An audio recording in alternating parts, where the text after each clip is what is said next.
හවස 7 ප්‍රවෘත්ති බලනකොට අඬනවා. වැඩිපුරම තියෙන මොකක්ද? අඳෝනාව. මම වෙලාවක හිතුවා මාධ්‍ය ඉස්සරහා ඔච්චර අඬනවා නම් ගෙදර කොච්චර අඬනවද කියලා. ආණ්ඩුව පත් වෙලා අවුරුද්දක් අසීමිත බොරු කිව්වා. අසීමිත බලාපොරොත්තු දුන්නා. රාජ්‍ය යාන්ත්‍රණය දේශපාලනීකරණය කරනවා. පොලිසිය දේශපාලනීකරණය කරනවා. මේ ආණ්ඩුව පැහැදිලිව මේ ආයතන වටලා මේවා තියෙන ස්වාධීනත්වය, මේවා තියෙන ගෞරවයට කියලා සම්පූර්ණ උත්සාහ කරනවා. ඒ වගේම ආර්ථික ප්‍රශ්නෙට විසඳුමක් දෙන්න ආණ්ඩුව මැදිහත් වෙන්නේ නැහැ. අද ආයෝජකයෝ ලංකාවට එන්නේ නැහැ. රැකියාව උත්පාදනය කරන ආණ්ඩුවට සලස්මක් කරනවා. එහෙනම් අපි තීන්දුව කරා පක්ෂයක් විතර අපේ සහෝදර පක්ෂයක එකතු වෙලා ලංකා ඉතිහාසයේ දෙවැන්තම දේශපාලන බලවේගය. දෙවැන්තම ආණ්ඩු විරෝධී රැස්වීම නොවැම්බර් මාසේ 21 වෙනිදා කොට පවත්වනවා. Several days later. මේ මිස්ටර් ඔයගලන්ට මොනවද දුන්නේ?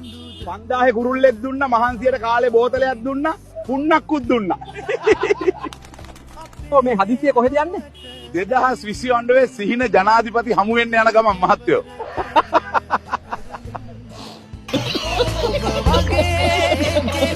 ඔබ නම් අපේ කෙනෙක්